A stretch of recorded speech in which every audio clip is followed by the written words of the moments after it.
ನಮಸ್ತೆ ಸ್ನೇಹಿತರೆ, ದೀಕ್ಷಾ ಕಲಿಕೆ ಯೂಟ್ಯೂಬ್ ಚಾನೆಲ್ಗೆ ಸ್ವಾಗತ ಸುಸ್ವಾಗತ. ದೀಕ್ಷಾ ಕಲಿಕೆ ಯೂಟ್ಯೂಬ್ ಚಾನೆಲ್ಗೆ ಲೈಕ್, ಶೇರ್ ಅಂಡ್ ಸಬ್ಸ್ಕ್ರೈಬ್ ಮಾಡಿ.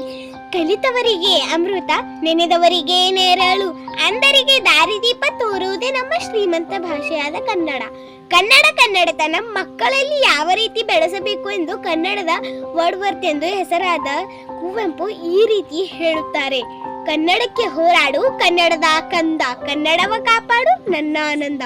ಜೋಗೂಳದ ಹರಕೆ ಇದು, ಮರೆಯದಿರು ಚಿನ್ನ, ಮರೆತೆ ಆದರೆ ಅಯ್ಯೋ ಮರೆತಂತೆ ನನ್ನ ಮೊಲೆ, ಹಾಲತಂತೆ ಸವಿಜೇನು ಬಾಯಿಗೆ, ತಾಯಿ ಅಪ್ಪುಗೆ ಅಂತೆ ಬೊಲುಸುಗುಸು ಮೈಗೆ, ಗುರುವಿನ ನೊಳ್ನಡಿಯಂತೆ ಶ್ರೇಯಸ್ ಬಾಳಿಗೆ, ತಾಯಿ ಹುಡುಗೆ ದುಡಿದು ಮಡಿ ಯಹ ಪರಗಳಿಗೆ, ದಮ್ಮಯ್ಯ ಕಂದಯ್ಯ ಬೇಡುವಿನ ನಿನ್ನ ಕನ್ನಡಮ್ಮನ ಹರಕೆ, ಮರೆಯದಿರು ಚಿನ್ನ, ಮರೆತೆ ಆದರೆ ಅಯ್ಯೋ ಮರೆತಂತೆ ನನ್ನ, ಹೋರಾಡು ಕನ್ನಡಕ್ಕೆ ಕಲಿಯಾಗಿ ನನ್ನ. ಧನ್ಯವಾದಗಳು.